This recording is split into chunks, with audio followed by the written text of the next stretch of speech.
Bonjour et bienvenue sur Écologie Citadine. Je m'appelle Aude Lagardé, je suis kinésiologue et également formatrice et accompagnante certifiée en Brain Gym. Aujourd'hui, je vais vous expliquer comment est-ce que se passe une séance de kinésiologie.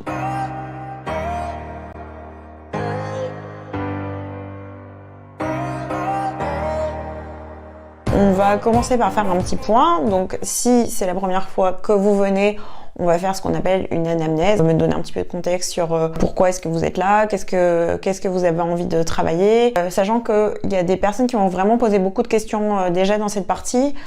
Moi, ça dépend un petit peu des gens. Je laisse vraiment chacun me dire ce qu'il a envie de dire. Il y a des gens qui ont envie d'expliquer beaucoup de choses tout de suite. Il y en a d'autres qui préfèrent qu'on commence la séance plus rapidement et s'il y a besoin d'élaborer plus de choses, on voit ça après. Donc moi je fais plutôt ça à laisser selon l'envie de chacun. Et si c'est une séance de suivi, là on va vraiment prendre le moment aussi pour faire un petit peu le point sur ce qui s'est passé depuis la dernière fois. C'est un moment qui est assez important pour moi parce que bien souvent quand on avance dans la kinésiologie, sachant que entre deux séances, il y a toujours au minimum 3 semaines qui se sont écoulées, voire plus, c'est important de discuter de comment est-ce que ça s'est matérialisé. Est-ce que on a remarqué des changements? Est-ce qu'on a vu des améliorations? Est-ce qu'il y a des choses qui nous semblent avoir besoin d'être approfondies plus? Et ça, c'est important parce que bien souvent, on note plus facilement les choses qui ne vont pas que les choses qui vont bien. Et bien souvent, en fait, les choses qui se sont réglées, comme tout va bien, on s'en rend même plus compte. Et donc, c'est important de se rendre compte du chemin qu'on a parcouru. C'est aussi motivant pour la suite. Ensuite, on va alors soit directement passer sur la table, soit en restant debout si jamais on est dans une séance de Brain Gym. Donc là, ça dépend un petit peu.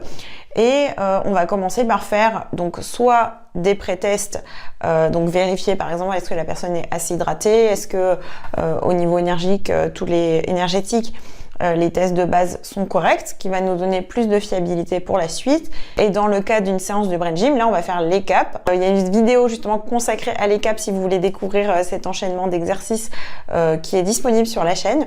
Et ça va vraiment nous aider à nous préparer et à accueillir la suite de la séance avec toutes nos ressources disponibles. Ensuite, ce qu'on va faire, c'est qu'on va fixer un objectif.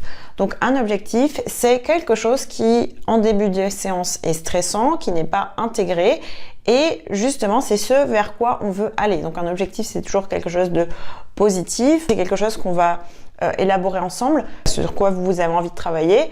Soit on va s'aider du test de kinésiologie ou de l'oscillation pour pouvoir interroger le corps qui va nous orienter sur quel objectif on a besoin de travailler, quitte à ce que ensuite on puisse trouver ensemble une formulation qui vous convienne. Ensuite, on va passer un peu ce qu'on appelle en Brain Gym au menu, c'est-à-dire quels outils, quelles techniques je vais utiliser pour justement atteindre cet objectif. Donc le kinésiologue, il a une boîte à outils qui est très très remplie avec plein d'outils différents qui vont faire que d'une séance à l'autre, ça va se passer de manière très très différente.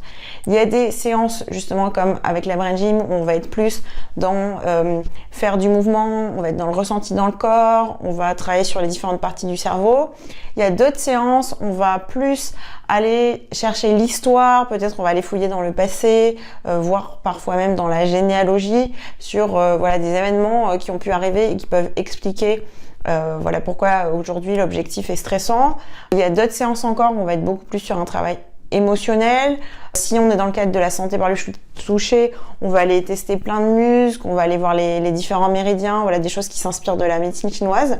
Donc d'une séance à l'autre, ça va être très différent. Il y a des séances où on va travailler que dans le présent, d'autres on va aller chercher dans différentes époques. Il y a des séances où on peut beaucoup parler, il y en a d'autres où on n'a pas besoin de beaucoup parler. Ça dépend vraiment de comment ça se présente à ce moment-là et aussi de vous, de ce que vous avez envie de dire ou pas. C'est très différent d'une fois à l'autre. À la fin, on va faire les post-activités ou les vérifications, c'est-à-dire que potentiellement des phrases qui étaient négatives qui sont ressorties pendant la séance, on va retester pour que ce soit tout bien intégré et surtout à la fin on va valider l'objectif, voir que ça y est, l'objectif c'est quelque chose qui n'est plus stressant, mais au contraire c'est quelque chose qui est intégré, qui me met en joie, ou même si peut-être il reste des petites choses que je vois que par rapport au début, vraiment c'est quelque chose qui est beaucoup plus facile, qui devient possible. On va aussi voir si peut-être il y a des exercices à faire à la maison, un acte symbolique qu'il faut faire, est-ce que je repars avec quelques mouvements de brain gym, si je suis dans le cadre d'une réinformation vibratoire, je vais emporter une fiole qui va me permettre de faire ma déprogrammation allergie et intolérance. Donc voilà, on regarde le travail à la maison. Et enfin, on va faire une conclusion. Est-ce que quelque chose est à ajouter?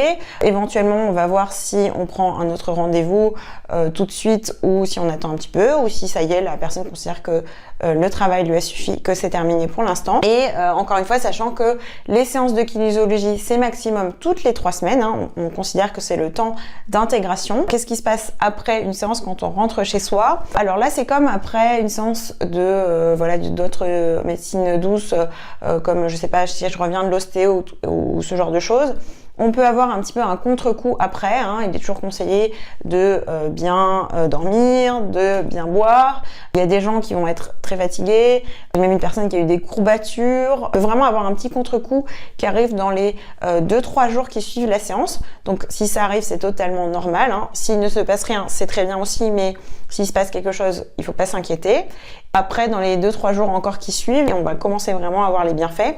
Et ça va, comme je disais, prendre 3 semaines pour que vraiment la séance soit complètement intégrée. Voilà, si vous avez d'autres questions, n'hésitez pas à me les adresser dans les commentaires ou en m'écrivant directement en message privé. Si vous voulez faire une séance individuelle, bien sûr, je suis disponible. Vous trouverez aussi dans la description les dates des stages et formations en Brain Gym, ainsi que en cadeau le replay d'un atelier Brain Gym que vous pouvez suivre directement à partir de chez vous. Et sur ce, je vous dis à très bientôt. Au revoir.